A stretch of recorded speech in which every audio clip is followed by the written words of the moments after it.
Inilah 217 tabung gas LPG 3 kg yang disita Satreskrim Polresta Banjarmasin. Tabung gas melon ini diamankan dari salah satu pangkalan di Jalan Kapurnaga, Pemurus Dalam Banjarmasin, Selasa lalu. Seharusnya gas melon subsidi untuk warga miskin ini tidak dijual bebas kepada warga umum.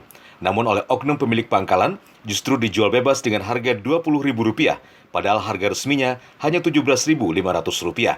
Setelah kami coba melakukan penyelidikan lebih dalam, kami dapatin beberapa informasi, baik di sini pangkalan ataupun penjual yang kami coba datangi.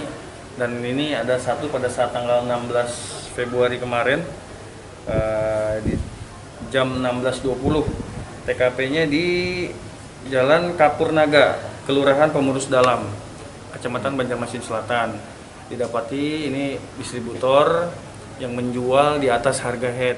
Dianggap mengeruk untung di saat warga kesusahan, pemilik pangkalan Barliani akhirnya berurusan dengan polisi.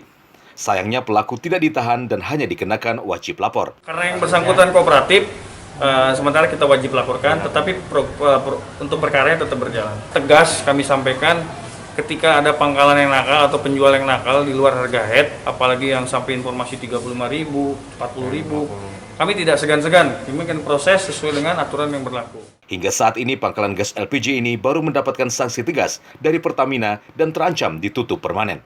Dari Banjarmasin, Satya Naka, Kalsel 1net.